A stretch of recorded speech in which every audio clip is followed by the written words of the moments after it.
project that I'm working on for the Works Festival is called Auto Park. And it's a series of vehicles, defunct vehicles that don't run anymore, that I've transformed into greenhouses. And I've planted them with communities of native plants that are originally from Alberta. So basically, the vehicles are gutted entirely. So all the seats and all the upholstery and everything is removed. Then we fill it up with dirt. And before I do that, I make holes in the floor and bring up some vents so fresh air can come through. You can sort of see there's these kind of black holes, and that's fresh air intake.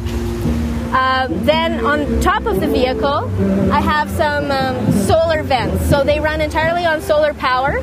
They run 24/7, and they draw the cool air from the vents, or from the intakes up through the vehicle, so the plants don't get too hot, because it's quite warm in vehicles most of the time. At the back here, you can also see these solar panels. There's also an integrated irrigation system. So there's actually soaker hose running underneath all the plants, and in the engine compartment there's a water tank. And so you just fill the water tank up once every couple of weeks, and the water just runs all the way through and feeds the plants every day. It's pretty cool because there's plants inside the car. This is amazing. Like, I had to wonder what kind of hours were put into this. I really don't know what to make of it because I've never seen something like this before.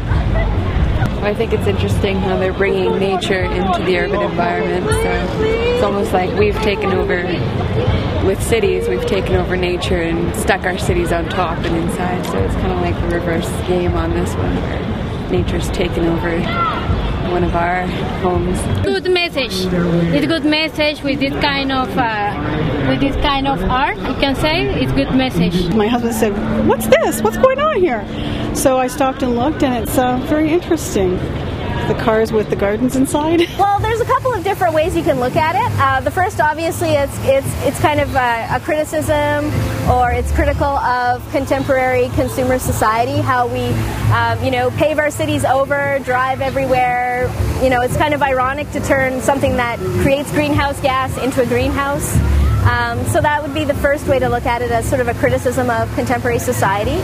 But for me, it's really more about our relationship to nature and the natural world. I think in cities, we have the occasional tree and the occasional flower bed, but everything is very controlled, and we know where to find it. It's very expected. I think what the car greenhouses do is they provide a little slice of nature that's unexpected.